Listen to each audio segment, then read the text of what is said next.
So the last time we left off basically was Xana survived, obviously. She's with Tortuga.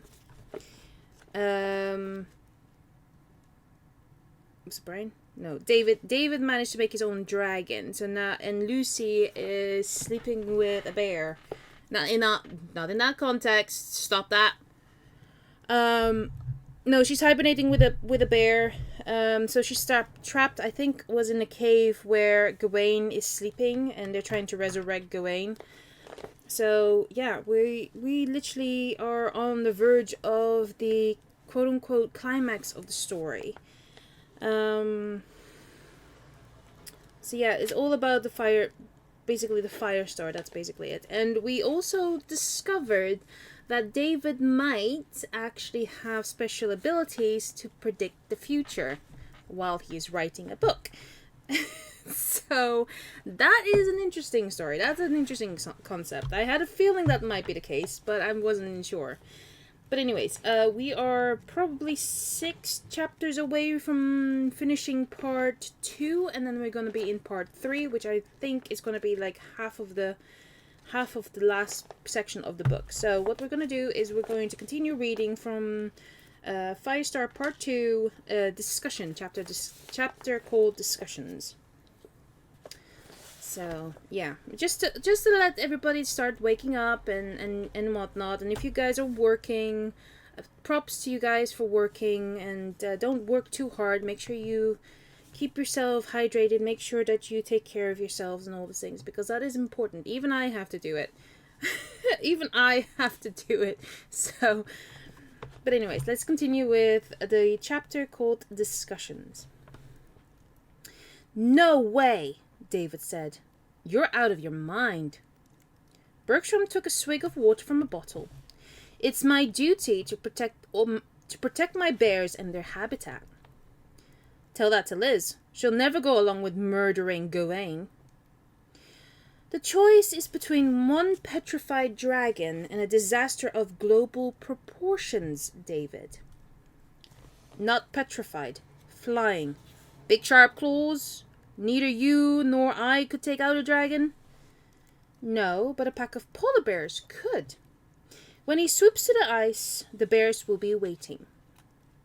Not an option, said David, sick inside at the thought of the clash. Why can't we send Gawain through the portal? If the Fane revere dragons, why wouldn't they take him? They probably would. But you're forgetting what happened to Gawain. If he wakes, he will sweep the ice and learn what became of his fire tear. How? He's a dragon, David. A servant of the earth. He knows, instinctively, about her structure. He'll destroy the ice trying to take it back. And that would be the worse than a dragon invasion. Now, do you appreciate how serious this situation is?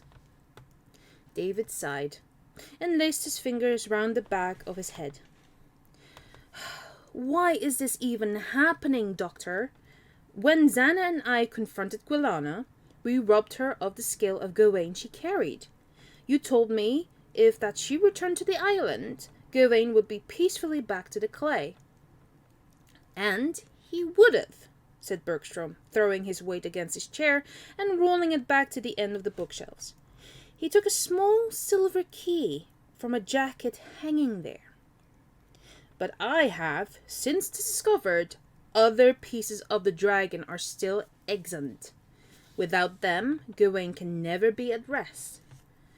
Then you better get searching, fast. There's no way I'm going dragon slaying. I've accounted for all but one piece. Then let's find it, return it, and get this thing over with.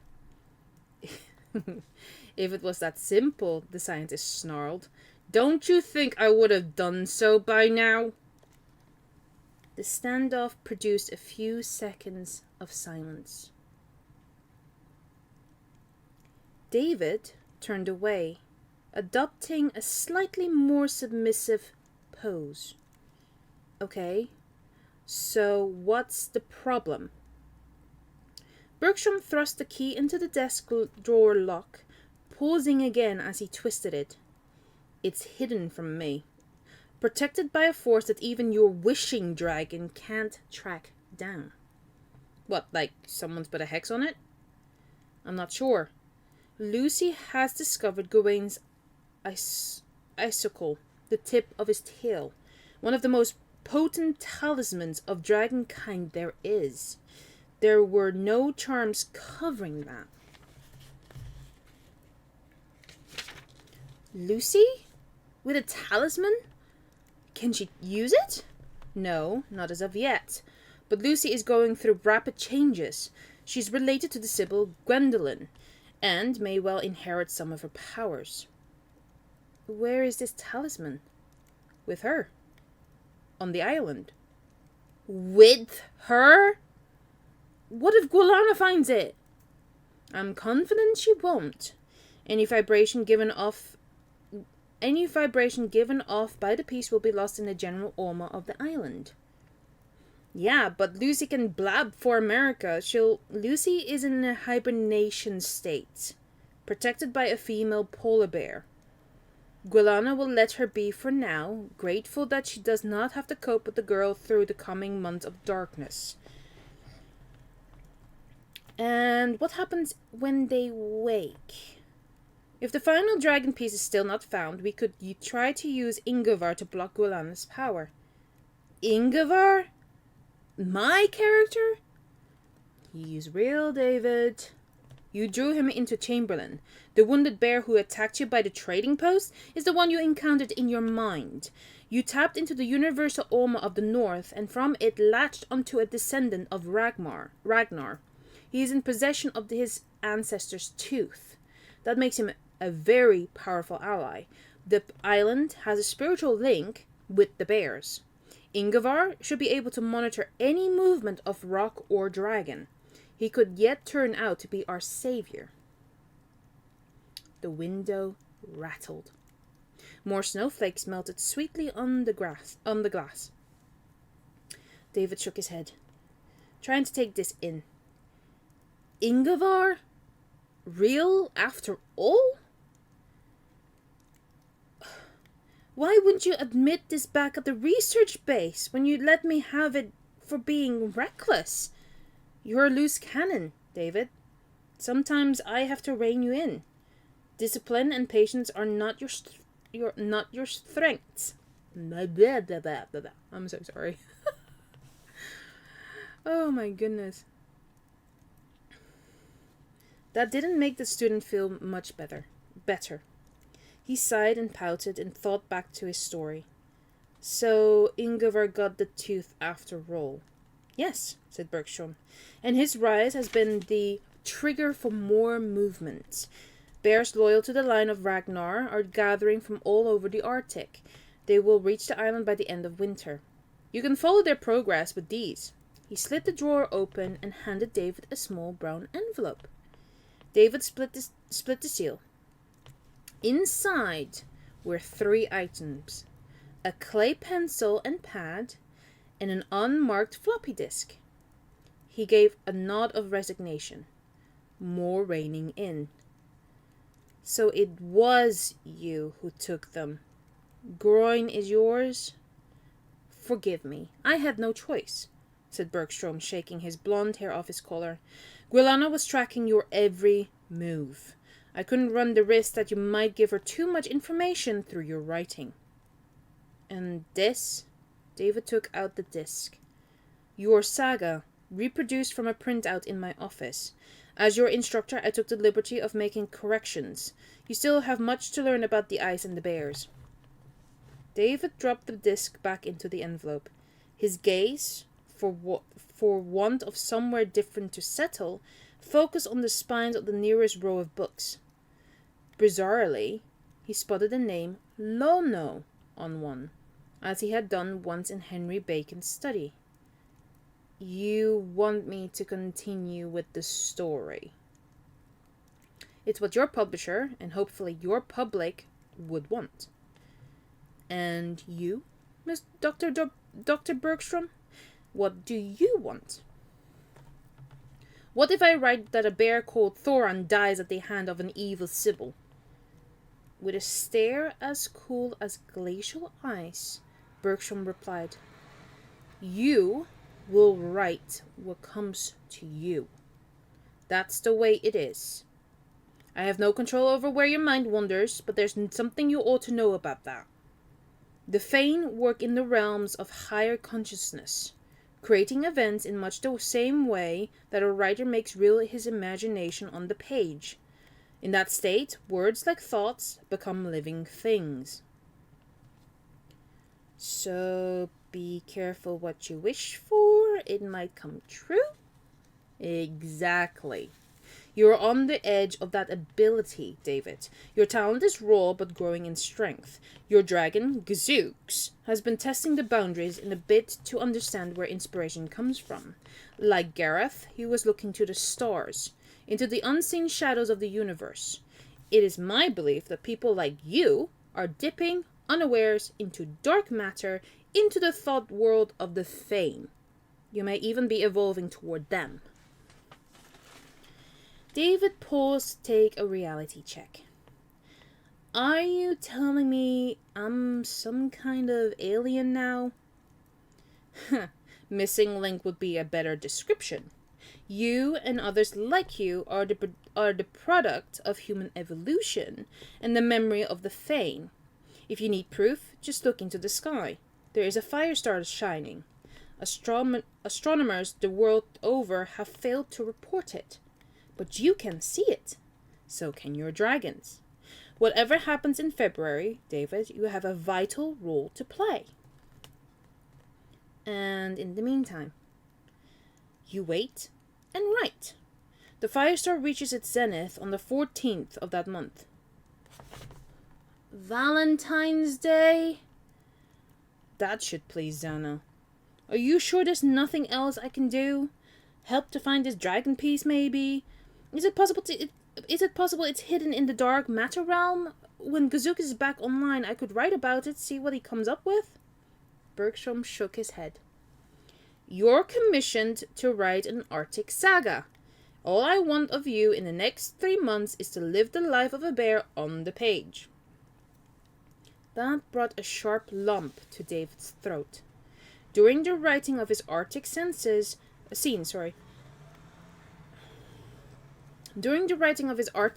he had felt as if he was padding along with a bullet in his shoulder and the wind in his fur. He turned and glanced into the bleak grey sky. The snow was falling at a lesser rate now, as if completion was close on all sides. When will I hear from you? When the time is right. Be patient, David. When we move very quickly. Go home now. Elizabeth needs you. Please don't speak of these things to her. When this is over, you may tell her all you know. David gave a minimal nod. How do you know Liz needs me? Bergstrom leveled his hand. A small white dragon materialized in it. This is Gawain, he said. David stared at him closely. In some ways, Gawain was more of a bird than a dragon. Like a soapstone sculpture of a bird. A caricature... oh my god, I cannot even pronounce this word. A caricature, almost. Is he one of Liz's? No, but he watches over her at times. David nodded again, wondering how often Gawain had been in the house at Wayward Crescent. Why did you have him release Gretel? Oh, speaking of which, I do have a bird as well. I've got Lumika on my shoulder, which I haven't summoned for a while, but she's okay. Anyway, Bergstrom reached out and stroked Groin's spine. The potion's dragon is very powerful. In cooping her up, Elizabeth ran the risk of losing her allegiance, but the decision was not entirely my doing. You sent him. I gave the order, yes, but the thought of heavily impressed on me. That came from another source. The Fain? That I don't know. But what took place after Gretel was released was not engineered by me. When Gareth inhaled that burning flower, his reaction to it was so intense that he connected to a deeper realm of the universe. Something wanted him out there, David. The force that's keeping the dragon piece hidden? Possibly. But now you must go. He moved his free hand over Gawain's head, morphing him into a talisman he carried, the one made from a narwhal tusk. Versatile little critter. Go, said Bergstrom, a command this time, not a suggestion. David backed away, feeling a chilling desire to drop items of his clothing in his wake. At the door, he asked, If I'm part Fane, what are you? All things to all men, I am who you see. Anders Bergstrom? Sometimes, said the scientist. So we're in the next chapter. The next chapter is called Awakening. It took half an hour to trudge home in the snow. David, his head full of alien invasions, found Liz in the kitchen sobbing into a tissue. Henry Bacon was at her shoulder.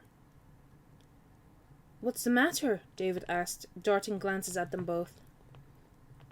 Mrs. P had a bit of a bad news, said Henry. David crouched down beside her. Is it Lucy? No, it's Bonington. David glanced around the kitchen.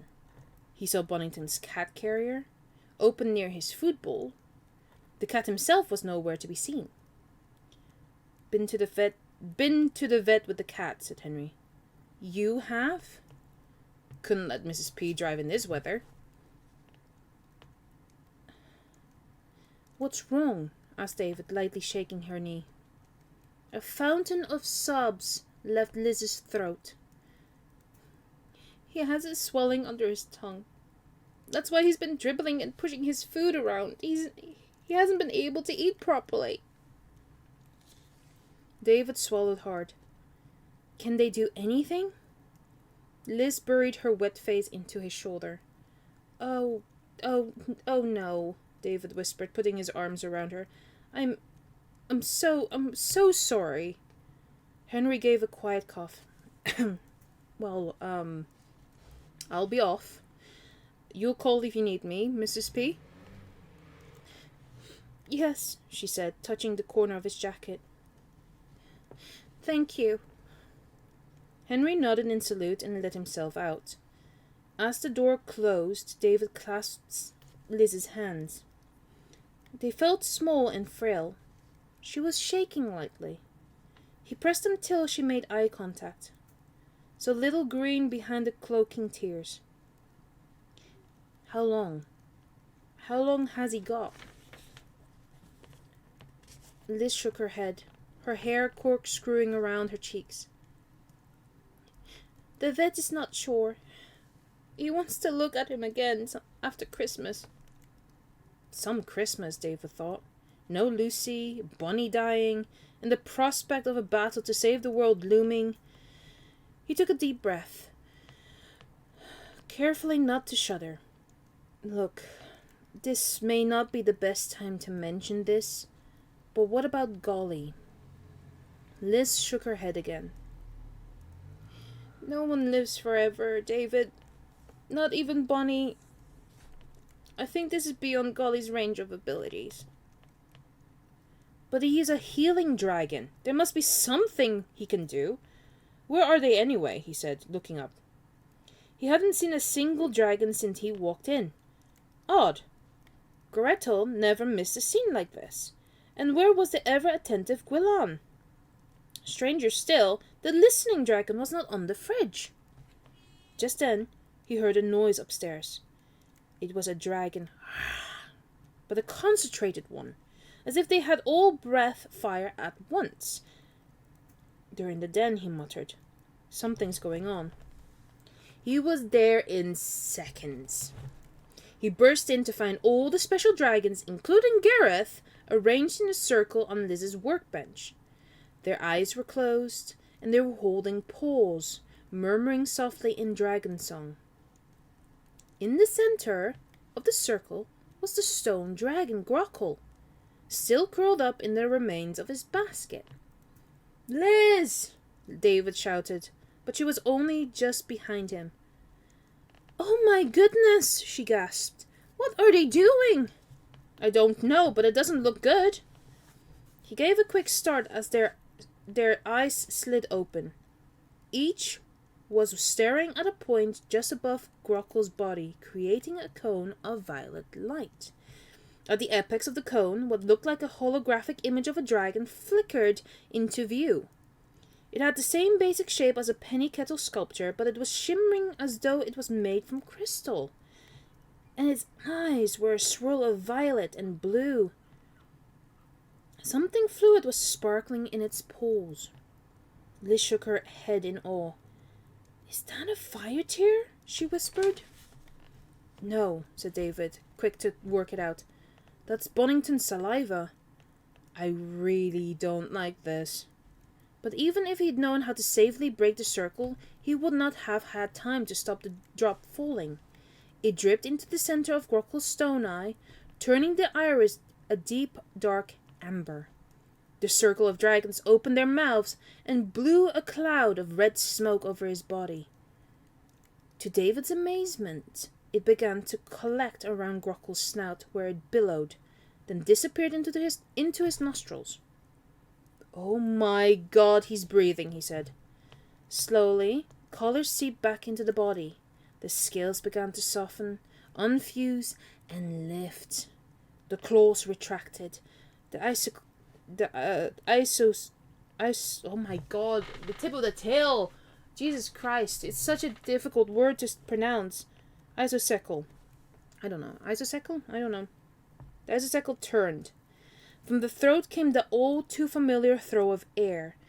A frozen eye slid fully open, and where there had once been stone, there was life.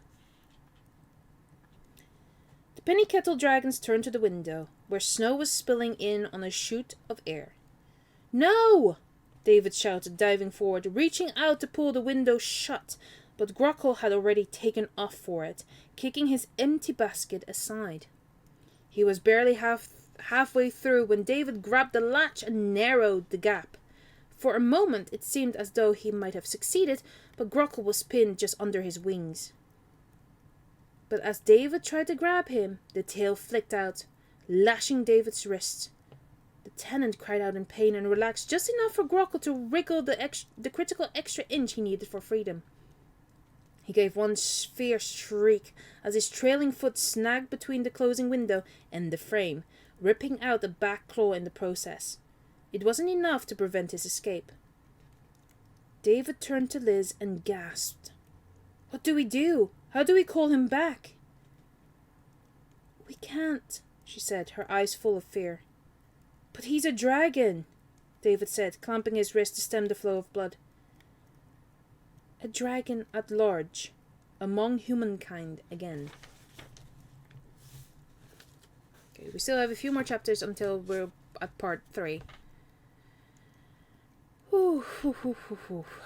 Right, Gareth explains. "Right, okay," said David, closing the kitchen door with a bang.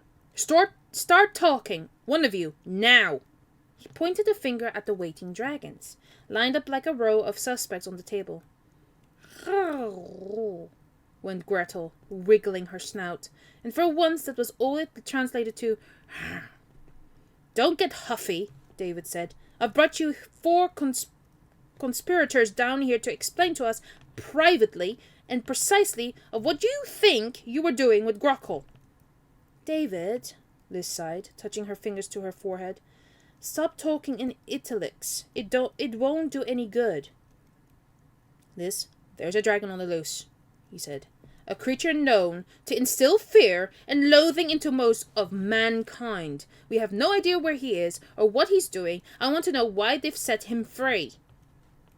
"I'd like to know how they revived him," she said, hunkering down beside Bonington's basket. The cat was curled up sweetly, asleep. That fetched a stab of guilt into David's heart. It hurt to know how slow he's been to detect the cat's increasing lethargy. That had to be the illness, wearing him down. He shook the thought away and turned back to the dragons. Alright, we'll start there. What's the ice fire done to him? Did it cause the cancer? Went Gretel, as if such a thing was completely unthinkable. Zuki? Gazooks blew a faint wisp of smoke. Gareth? He was marveling at the structure of a single souled grain and simply pretended not to hear. Golly gosh, the healing dragon, turned to speak to Liz.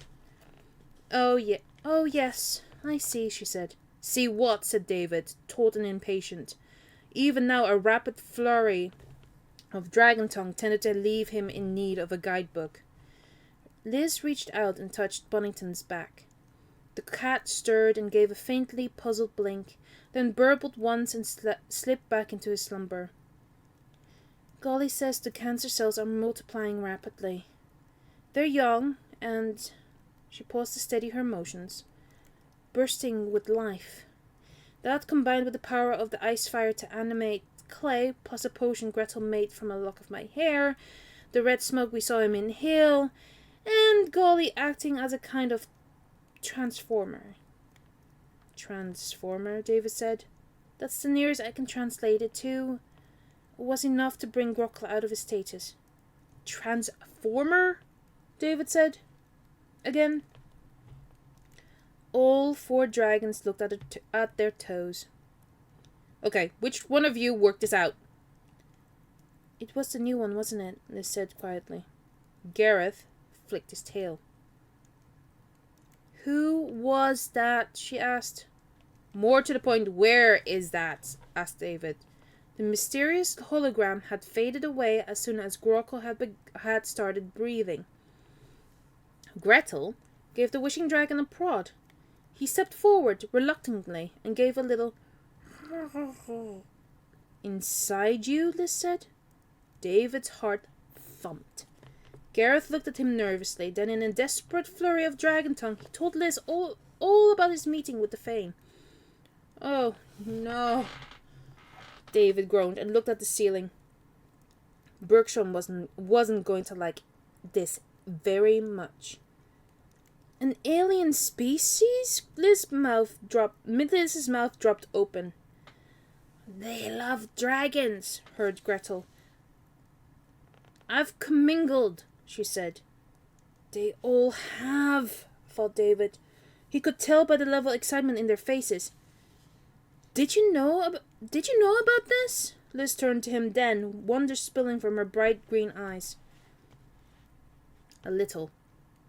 Bergstrom told me Gareth had made contact with a trans-dimensional pre-human species. I didn't know he brought one home with him. He fixed his gaze pointedly at the wishing dragon. What else is this tenant going to do? Gareth shook his head. Nothing, he told them. The Fane was tired. The vibration of this planet were heavy for it. It would need to rest now until the Firestar came. Oh, okay, hold on. That's actually Gareth trying to speak.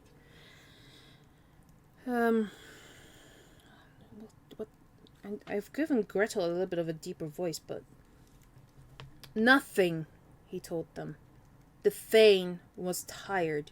The vibrations of this planet were heavy for it. It would need to rest now until the Firestar came. Then what? Then it goes home.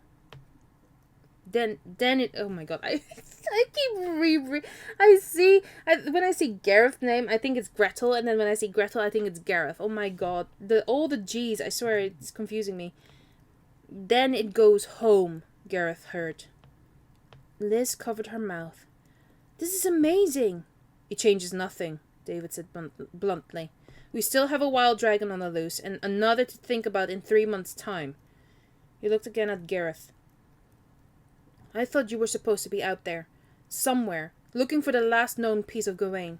Say again? Said Liz, pulling a tissue from her sleeve.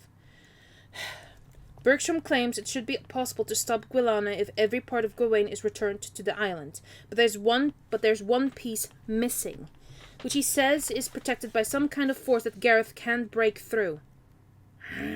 went the wishing dragon, opening his paws. He thinks Grockle will, Liz said, translating. David returned his gaze to Gareth. That's why you did this? You revived Grockle so he could track it down? Went Gretel in the wish's defense. She says it was the Fane's idea, said Liz. Oh my god, it's a big planet, guys! What hope does Grockle have? A better chance than you or I, said Liz. A dragon's sense of smell is highly developed. They can trace the whereabouts of one of their kind by following the signatures of their exhaled fire. Gawain's scent would be over every part of his body. It's as recognizable to another dragon as your 24-hour deodorant is to me. And what if the search draws Grockle into danger? The 4 dragons exchange a worried look. Quite, said David, running a hand through his hair. We might as well sit at home and wait for reports of strange flying creatures to hit the news. A massive witch hunt for the pterodactyl-like bird with violet eyes seen terrorizing the United States of America. Liz shuddered and clutched her arms. It won't come to that. He'll adapt. He'll hide. For now, maybe. He's small and agile, but what about when he starts to grow? How big is he likely to get? I don't know, Liz said, tears filming her eyes. How will he survive? What's he going to eat? I don't know, she said again, becoming distressed. Vegetation initially, then meat. David's voice hit solemn. What will he take? Rodents? Sheep? Cattle? David! The tenant stood down, but only for a second. He's your son, Liz. That's debatable, she said. He might claim Zana. Whatever. He came from an egg that you kindled, that could and should have produced a boy. There's something human in his genes, and we must try to find him. Zuki, the writing dragon jerked to attention. I need some inspiration, and I need it fast. He rifled through his jacket pocket and brought out the missing pencil and pad. Oh my goodness, Liz gasped. How? Long story, he said, handing them over to his jubilant dragon. By the way, Bergstrom also told me Lucy is safe and in some kind of hibernation state, protected by a female polar bear. Thank you, Liz said, though the news had turned her almost as white as a bear herself. Zana is alive as well. Oh, David! Oh, thank goodness! She stepped forward, wanting to give him a hug, but a sudden huff from one of the quartet brought David's attention back to the dragons. Gazooks, though relieved to have his writing things back, was dismayed to see the tip of his pencil broken. There was no problem for Gollygosh. The healing dragon quickly dipped into his toolkit, found a sharpener, and repaired the damage. The new point seemed better than ever. Gazooks, who looked as if he'd been storing up a novel in his days of downtime, scribbled something fiercely across the pad. Gretel and Gareth leaned in to take a look, exchanging a puzzle at what they saw. David closed his eyes to picture the message. It surprised him too. A name. Oh, Arthur. He whispered it aloud. As usual, he had no idea what it meant at first. Insight would come a little later from Liz. Right then, however, she was incapable of speech. She had just fainted in a heap on the floor. That was the chapter with the Gareth explains. That feels like Gareth didn't explain a lot, though. Realistically speaking, he didn't seem to be explaining a lot. Right.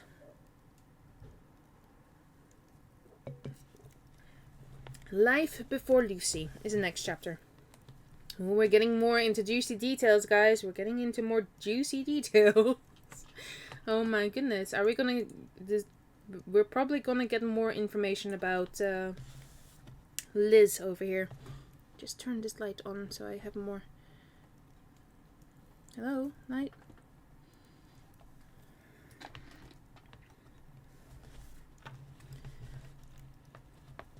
Steady, steady. Where am I? groaned Liz, trying and failing to prop herself up. David pushed another pillow under her head and eased her down again onto her bed. In the Ritz Hotel, having a makeover to die for. Oh my god, it feels like I'm dead. Why is my head so cold? Golly's orders, bag of frozen peas on the forehead, something to take the swelling down. You fell over in the kitchen and bumped yourself. You're now slightly lopsided thanks to a small egg on your left temple. Kitchen? She queried, looking right and left of 4 landmarks. I'm in my bedroom. I carried you up. You? Her eyes grew wide with disbelief. Stronger than I look, he said, squeezing a bicep. He smiled and sat down on the edge of the bed. I'm getting up. No, you're not. Lie back. Catching her shoulders, he pushed her back again. David, I'm embarrassed. You're also hurt. You had a nasty fall. One more move and I'll call Henry in, and that will be paramedics, a helicopter, and the National Guard. Don't be mean. Ow! She went, abandoning the protest. Frowning was far too painful. She found the bump and felt it. Am I hideous? Compared to a rhino? No. Sighing heavily, she accepted defeat. You could at least defrost me. David lifted the piece, wrapped them in a towel, and put them on the floor beside a pile of magazines. He clicked his fingers at Gawain. The dragon tapped the base of the bedside lamp. A soft rose hue lit up the room. Thank you, Liz whispered. The faithful little puffler warmed up a hanky and flew in to dry her face and neck. How long have I been out?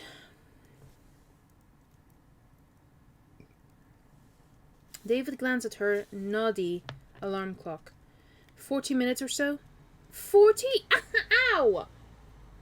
Lie still, he chided. Yes, doctor. A moment passed. She re-engaged his eyes. Don't look at me like that. He half-cocked an eyebrow. Stop it, she said. Stop what? Sparring! You've got that I need to know something look in your eye.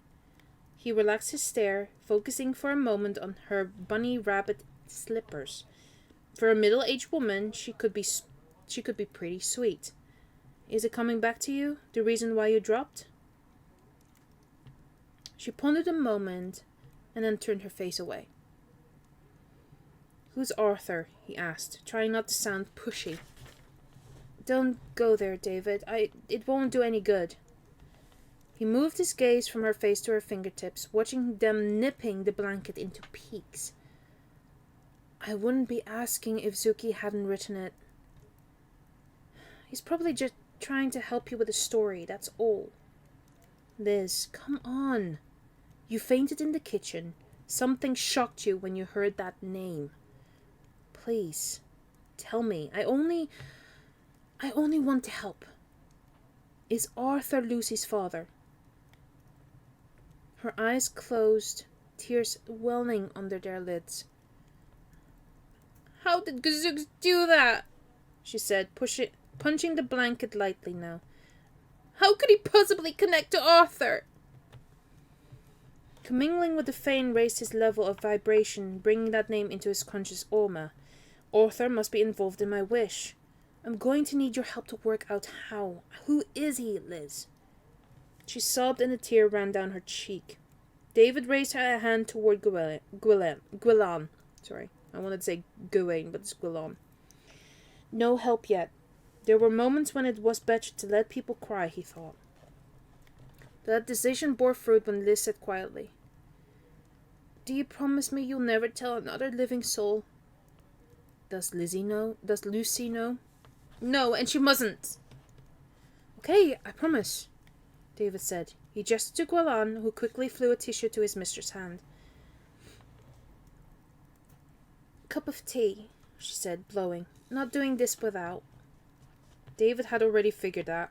He gestured again to Gawain, who flew behind the lamp, pushed a mug of tea forward, and warmed it instantly with his breath. There you go.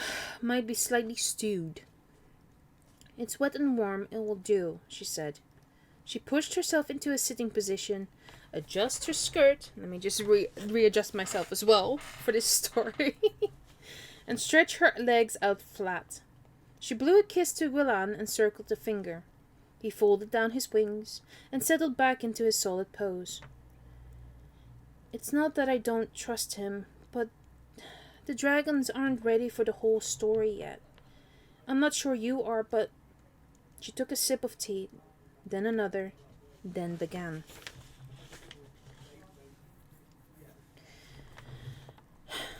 Let me take a sip as well. Because this is going to be a long story as well. This might be actually an emotional story as well.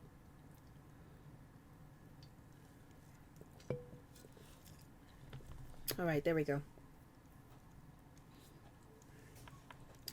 12 years ago, I lived alone in Cambridge. I had an apartment overlooking the Charles River. A beautiful place. A kind of artist's garret. Were you in college? No. Oh, no. I just liked that leafy part of the world. And I needed somewhere to escape from Gawain. David's body height immediately rose. You lived with her? Okay, so hold on. I'm a little bit. I know I'm just starting this story from Liz, but I'm a little bit torn because he's asking Liz if Liz lived with Gawain. But in the previous book, Gawain obviously has said this multiple times that, oh, you lived with me, you were staying with me and all this thing. So I don't know if this is a mistake from the author or not, or I completely or just know that information that they lived together for a while. But this question is a little bit bothering me because I thought David already knew. So I don't know. I'm just saying, if anybody has read this story and is finding that piece of information or anything, I might even go back to find out that piece of information. But I'm pretty sure Gawain or Liz has explained to David before that they live together from time to time. But like I said, I don't know. It might be in the Ice... I think it was the Ice Fire book, I believe it was, not Firestar. But anyways, David's body height immediately rose. You lived with her? On and off, for many years. I traveled with her, learning, never really settling down. Eventually, like most people, I wanted independence and a place of my own. So I kind of ran away from her, thinking, stupidly, she wouldn't want to find me. I was wrong, but I'll come to that in a moment. For a while, all was well. I had money and a business that paid the rent. The dragons? She said, absently sipping. I'd made other things, the usual pots and ornaments, but that was about the time I began to sell the dragons. One day, I was loading up my van with them, ready to take them to a local craft fair, when I noticed I had a flat tire. I didn't know what to do. It was a Sunday, garages were closed, and I didn't belong to any auto clubs. So I stood for a while, looking rather glumly at my broken car. Then did the only thing a damsel in distress can. Went for help. Stamped my foot. David spluttered with laughter. Magically, a voice behind me said, right leg movement, but it would help if one of these was connected to the tire. I turned around and there was this man, holding a foot pump. Just like that, out of nowhere. Liz smiled, reminiscing.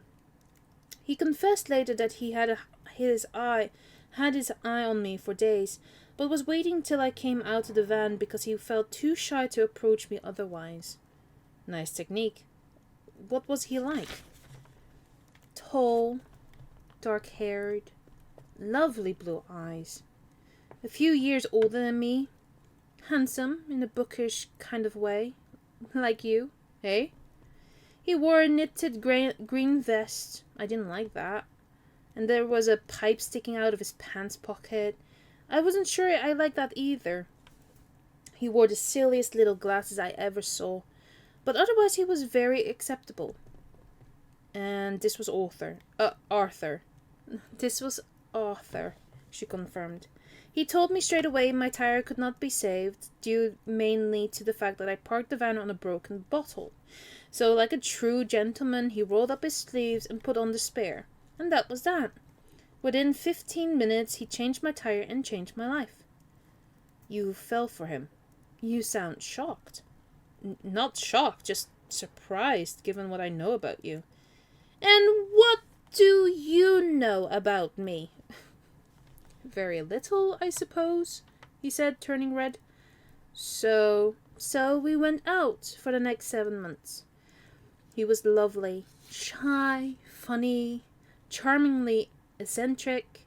He took me to all sorts of interesting places, art exhibitions, poetry evenings, jazz clubs, college functions, picnics by the river, walks. Oh, he loved to walk, especially in the evening when the stars were out.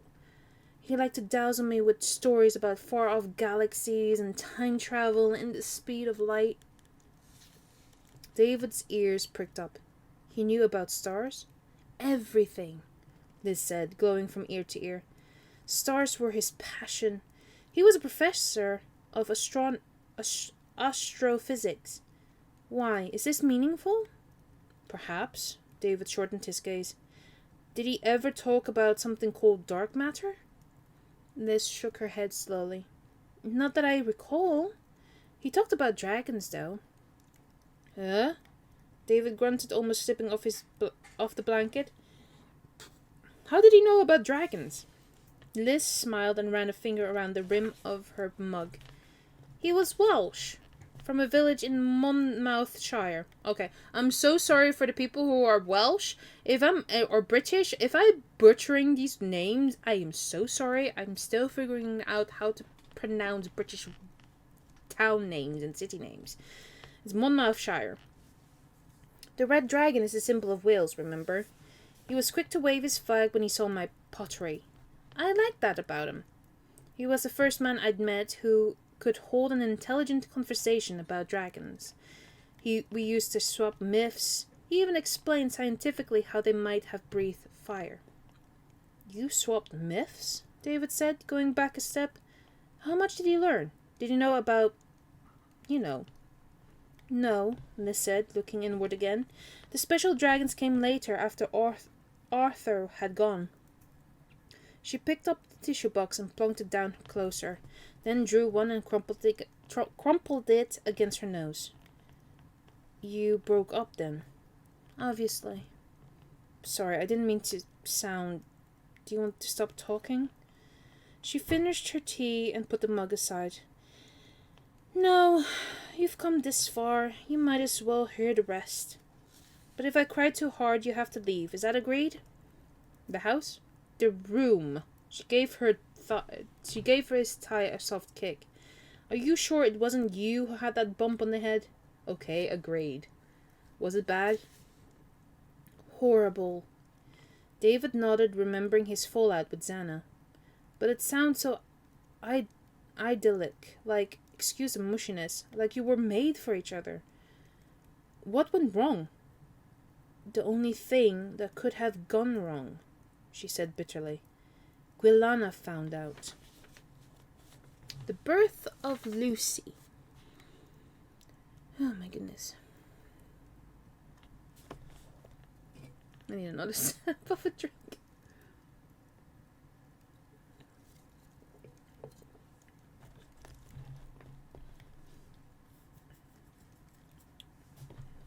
Okay. Right, David said, as if he ought to have guessed. Did she follow you to Cambridge? Not exactly, Liz said, staring at the window like some Wendy looking for her Peter Pan. She picked on my Oma and came to me because she was needed, so she said. David shifted uneasily on the bed.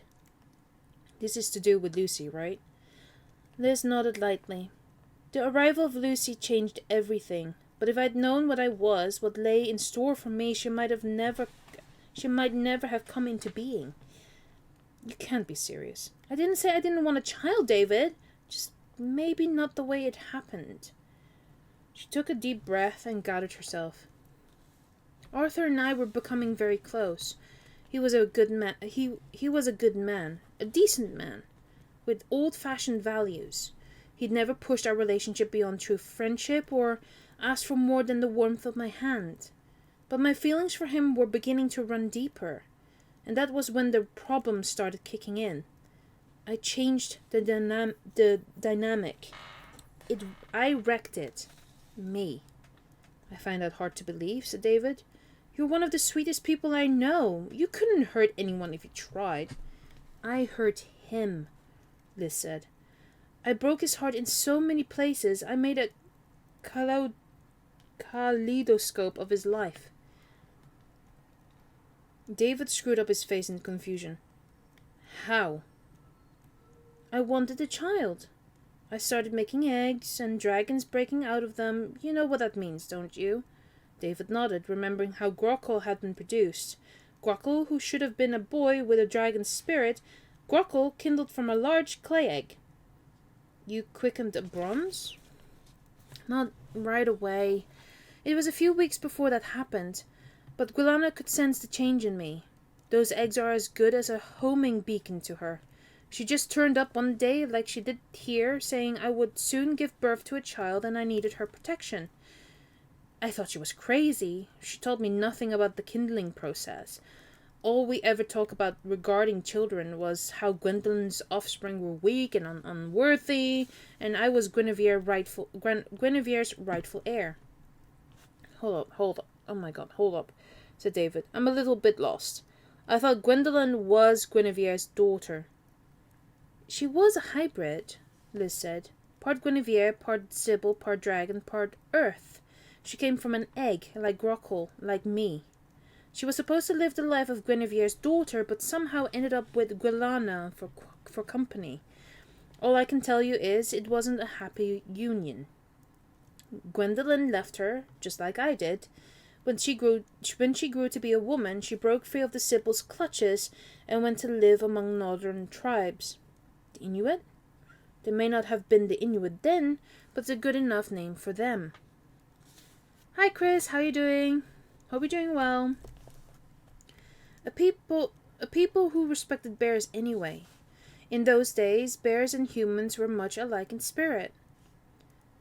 Gwilana was always cursing the fact that Gwendolyn's allegiance was closer to them than it was to her.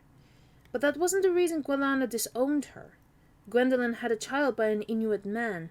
That, for Gwilana, was tantamount to sacrilege. Wow, said David, sitting up straight. I never knew that. What, was it a boy or a girl? A boy, Liz said. He had a strange childhood. She sent him into the company of bears who protected him and hid his Orma from the Sybil. He was 17 before Gwilana found out.